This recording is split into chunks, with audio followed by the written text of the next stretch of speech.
பாசிப்பருப்பை வச்சு சூப்பரான ஒரு டிஃபன் குழம்பு எப்படி செய்யலான்னு பார்க்கலாம் வாங்க. இந்த குழம்பு பார்த்திங்கன்னா இட்லி தோசை இதுக்கு சாப்பிட்டா ரொம்ப நல்லாயிருக்கும். சாதத்துக்கு இது பெருசாக டேஸ்ட் வராது. வாங்க எப்படி செய்யலான்னு பார்க்கலாம். ஃபஸ்ட்டு 1/2 கப் பாசிப்பருப்பை வேக வச்சு எடுத்துக்கோங்க.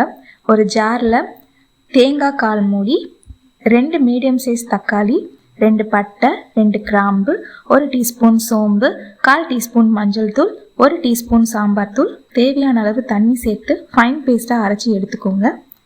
அடுத்து ஒரு கடாயில் எண்ணெய், வெள்ளுளுத்தம்பருப்பு, கடலைப்பருப்பு, கடுகு, 2 பெரிய வெங்காயம், 1 கொத்து கருவேப்பிலை, அரைச்ச மசாலா விழுது, வேக வச்ச பாசிப்பருப்பு, தேவையான அளவு தண்ணி, உப்பு சேர்த்து பச்சை வாசனை போகிற வரைக்கும் குழம்பை கொதிக்க வச்சு ஃபைனலாக மல்லி இலை தூவி இறக்குனீங்கன்னா சூப்பரான பாசிப்பருப்பு குழம்பு ரெடி. ட்ரை பண்ணி பாருங்கள். எப்படி இருக்குங்கிற ஃபீட்பேக்கை எனக்கு கமெண்ட் பண்ணுங்கள்.